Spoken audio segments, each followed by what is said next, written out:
Yo, what's up everyone? It's me, Mr. Premps here, and today I bring you what else but another One Piece video. And it's actually a theory this time. I'm actually enjoying reading One Piece week to week, even with the breaks, and Onigashima hasn't disappointed me at all so far. But before I get started, there are some formalities I'd like to go through. First of all, if you're anime only, this is your spoiler alert, because I can't promise that I won't spoil you. Now as usual, before I get started, of course, make sure you leave a like on the video as it helps me out so much with the YouTube algorithm. And whether you're here for the first time or returning, make sure you subscribe to the channel, because honestly, it does help me out so much. And also, I get a lot of returning watchers who simply just forget to hit that button. And lastly, if you like One Piece content, make sure you check out the Void Century Club forum where you can talk about One Piece with other fans just like yourself. And that just about does it for the formalities, so let's get into this theory. So you've probably guessed by the title that I want to discuss the potential of not one, but 3 awakenings occurring on Onigashima in Luffy, Kid and Law. If we cast our minds back to One Piece manga chapter 997, we got that beautiful panel of Kaido lifting up Onigashima into the air, causing it to float as he begins to move the complete island to the flower capital in Wano. And for a lot of casual readers, I don't think you realise how important this is, because Onigashima is massive. I think a lot of us seem to have got caught up in the build up to the legendary chapter 1000 that we let intricate moments like this seem to pass us by. And me saying this isn't to take away from anything else that's happened, but the fact that Kaido is moving Onigashima to the flower capital opens the door for a whole other issue. And by whole other issue, I mean where exactly is he going to drop this island? Because if it holds true that Kaido is going to drop Onigashima in the flower capital, this is going to be at the expense of thousands of civilians. And let's not forget that the flower capital is the most prosperous part of Wano, due to the way Orochi set things up. But that's a conversation for another day. What we should realise here is that the Alliance has friendlies and allies in the flower capital, and they can't just let them die. And these include the likes of Hiyori, Otoko, and even the citizens of Ebisu town. So surely they have to find a way to protect their lives too, and stop Kaido from dropping Onigashima in the capital. Which leads me to 2 possibilities.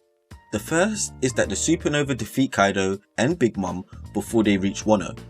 Now there's a strong possibility that this will happen, simply down to the fact that it's in line with what tends to happen in the story.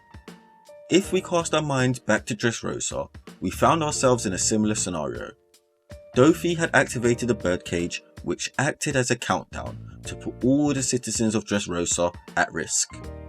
It was Luffy's task to defeat Dofi in the given time period to ultimately save all the citizens. Well, it's the exact same scenario we have here. Kaido is carrying Onigashima to the flower capital, and it's up to Luffy and the Supernova and potentially the other allies to defeat Kaido before they reach the flower capital. I can't imagine what would happen at the time that they do, but I would imagine that the island of Onigashima would just drop in the middle of the sea wherever they're located.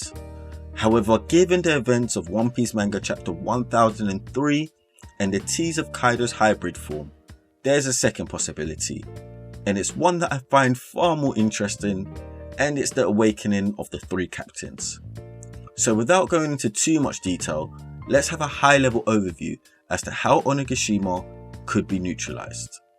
And for those of you who've seen my Luffy post Wano video, you will know that I spoke about Luffy's awakening, and it's something we can see here. How dope would it be if in the midst of battle, as we approach the flower capital, Luffy worries so much about the destruction of the capital that he inadvertently awakens his devil fruit, where he turns the whole island into rubber. Now I know what you must be thinking. Does this actually save the capital? Because just turning the island into rubber probably isn't enough, because although it will minimize the destruction, Onigashima will still be dropped into the capital. However, I've also spoke about Luffy being able to turn particles in the air into rubber, kind of like Gentle in My Hero. So could Luffy's awakening here cause him to turn the air particles under Onigashima into rubber that it prevents any destruction to the land of Wano. There's definitely some food for thought here, but let's talk about Law, because he could definitely be useful here, especially if he awakens his devil fruit too. And without going into the full extent of his awakening, as that's a video for another day, could Law create a large enough room to cover all of Wano and move the location of Onigashima, dropping it elsewhere? We know Law's ability is basically broken, however he does too suffer with stamina issues, but I would definitely love to see his ability in use here, especially to save the land of Wano. And thirdly, how about Kid? Does he awaken his fruit here too? The bigger question is, why would Kid even care about saving Wano here? His beef is with Kaido. I don't think he could care much about the citizens. I mean, that was the case until One Piece manga chapter 1003, as he began to warm to Luffy slightly more, and he appreciated everything that Luffy was given to taking out Kaido, which suggests to me that Kid could potentially warm to the others too. I mean, Raizo did free him and Killer from Udon prison, so how could Kid's awakening support here? Well, I think it will be one of the more interesting awakenings, as he has the power of magnetism, allowing him to manipulate magnetic forces, meaning he could control the magnetic field of the earth of Onigashima. He could move it into a completely different direction, similar to Magneto from X-Men, and honestly, how cool could that be? But regardless of what goes on in Onigashima, what I can't see happening is Kaido getting his way and destroying the Flower Capital. But let me know your thoughts. What do you think is going to happen with Onigashima? Do you think the Supernova could awaken their devil fruits? I really want to know all of your thoughts. But as always, if you like anything I've had to say, please make sure you leave a like on the video, as it helps me out so much with the YouTube algorithm and spreading my content to more people like yourselves. And if you would like to see more content just like this, make sure you subscribe to the channel so you never miss out when I drop more gems just like this. Say